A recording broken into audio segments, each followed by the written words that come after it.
Nakabili na si Sparkle Sofia Pablo ng sariling sasakyan. Samantala emosyonal si makiling star Derek Monasterio sa nalalapit na pagtatapos ng serye. Narito ang report ni Hazel Alviar.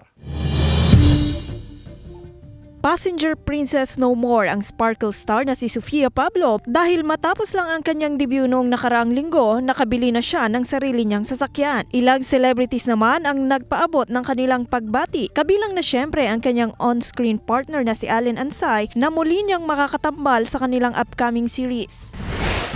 Hindi naman mapigilan ng Sparkle leading man na si Derek Monasterio na maging emosyonal sa pagtatapos ng kanilang high-rating afternoon soap na Makiling kasama ang on-screen love team na si Elle Villanueva. Kasama niya sa second last taping day ang kanyang co-stars na sina Elle Villanueva, Christopher Martin at Thea Tolentino. Matatandaan kamakailan lang nang ibinahagi rin ni Elle sa kanyang mini-vlog na malapit na ngang magtapos ang kanilang taping days.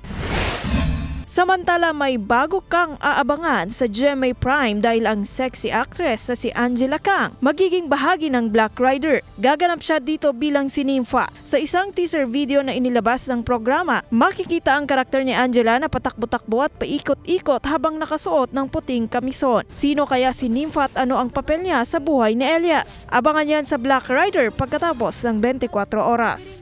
Hazel Alviar, Balitang Southern Tagalog.